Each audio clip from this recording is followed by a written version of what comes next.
GM, everyone. Sorry for the delay and welcome to the 14th episode of The Hub, a Farcaster developer focused podcast. I'm your host, dylsteck.eth, and I'm so excited to be here with you. Give me just like 30 seconds to send this link out everywhere, and then we are all good to go.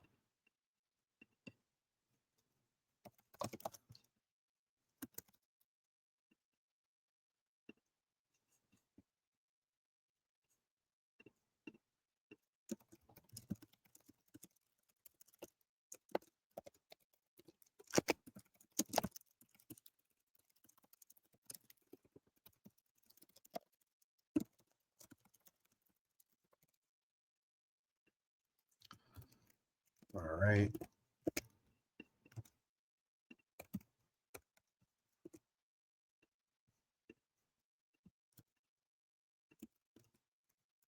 Almost there. Say GM if you're in the chat. Excited to have you here with me.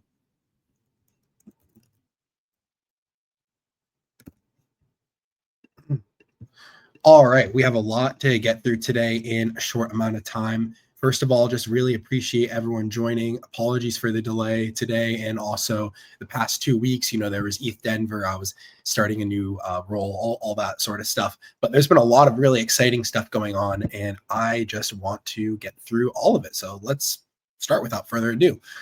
One from Varun, which is really exciting. You can see the dot here.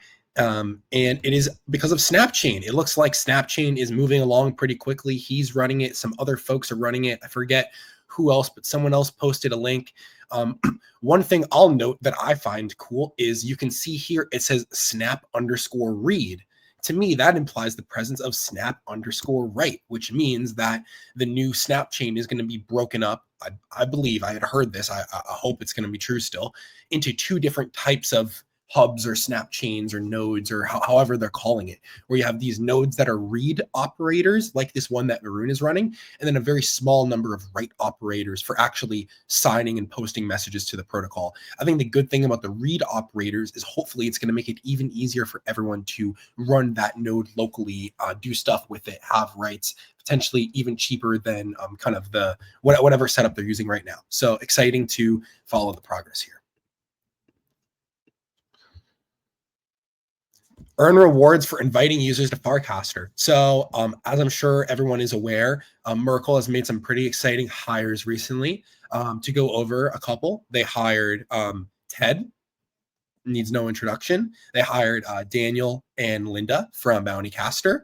They hired Woj from Supercast, Aquahire, I don't really know the right thing to say there, and they hired Slok Kartik, who's built Nook, Anoncast, and a bunch of other really cool stuff. And I think with all of these folks now on their team, there are obviously some internal dev stuff, but there's also a lot more that they can do in terms of growth tactics, marketing, developer experience. I was talking a bit with Linda about things like the docs, but this is another great one of incentivizing users to invite others to Farcaster. And I think we're going to see a trend through some of the stuff, some of the links today, that there are a bunch of these new programs to get folks on Farcaster, get people building frames, get people interacting with frames. I'm sure you've seen Warpcast rewards, which have been doing really well. So I'm excited how much this direction is being leaned into.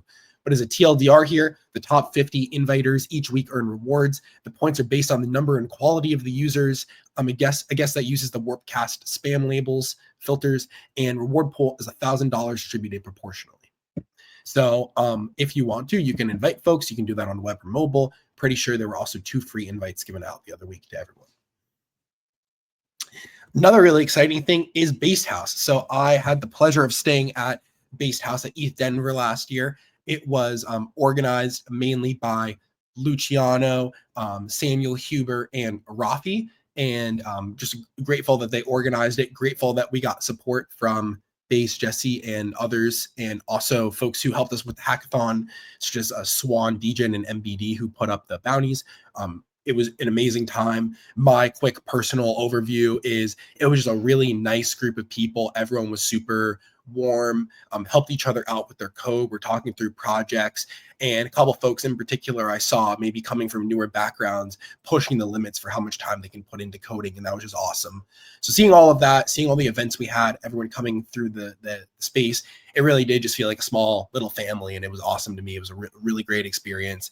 I'm really glad I was able to stay at a house that Luciano organized. I know I've heard such great things about the experience that he creates, the vibe that is very intentional when he does these houses, and I certainly felt it. So huge props. If you ever want to come to one of these in the future, you should probably reach out to Luciano. He's going to continue organizing houses. And some more updates from the house. We had a great talk from Yassine at MBD, who was giving a masterclass on building feeds, and they launched some really cool stuff this week around personalized feeds for stuff that you can do on chain. But they also have a whole bunch of Farcaster feeds and an ML model that they have that powers all these feeds.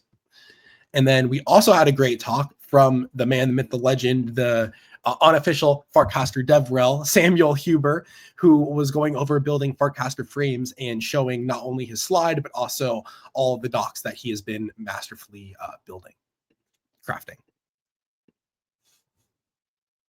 And one other thing I wanted to call attention to with the hackathon actually is that everything is using Farhack, and that we updated the Farhack software. Once again, it does work as a V2 frame. It's probably a little bit harder for me to show it to you here, and I'm not exactly sure why it's loading. So let me see if I can get a cast really quickly, but really excited that we were able to do it all in a frame. So it was super easy for anyone who participated in the hackathon we were running at the house to just submit. So, as you can see right here, you open the frame, you get to the page for the hackathon, you can see all the bounties. You have your team page. It pops up a little modal where you put in the name and description, and then you're able to create your team, invite a teammate, all of that directly within the frame. And in the future, especially as we're ramping up for Farhack in May, there are going to be even more updates, even better UX, better use of frames with things like notifications. You can be like, hey, someone invited you to a team. Hey, the deadline is coming up. Hey, this is a new bounty you should check out. So excited that we got the chance to do a little bit more there.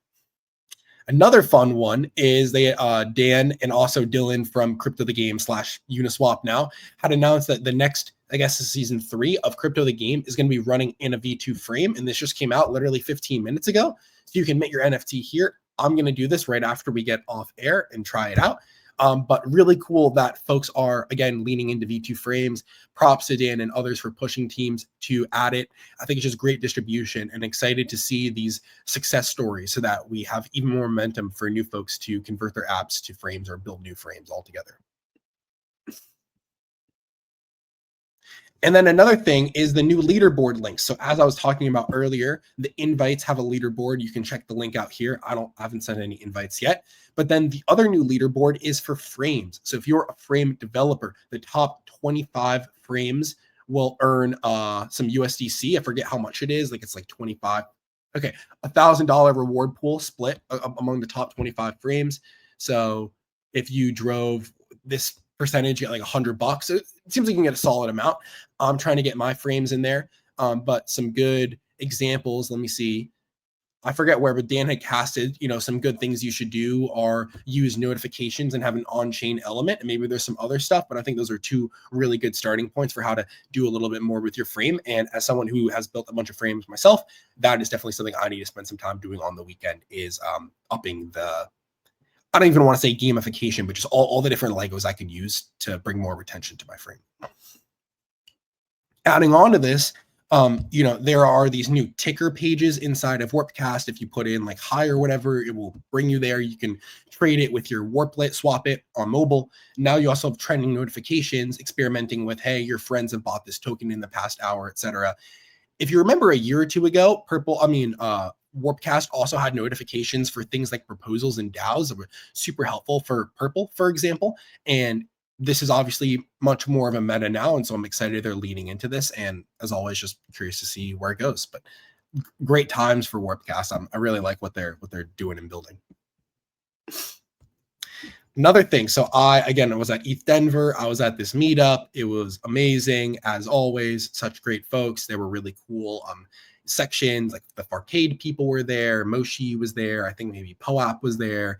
It was sponsored by Warpcast, Purple, and Splits, I believe. Sorry if I'm leaving somebody out.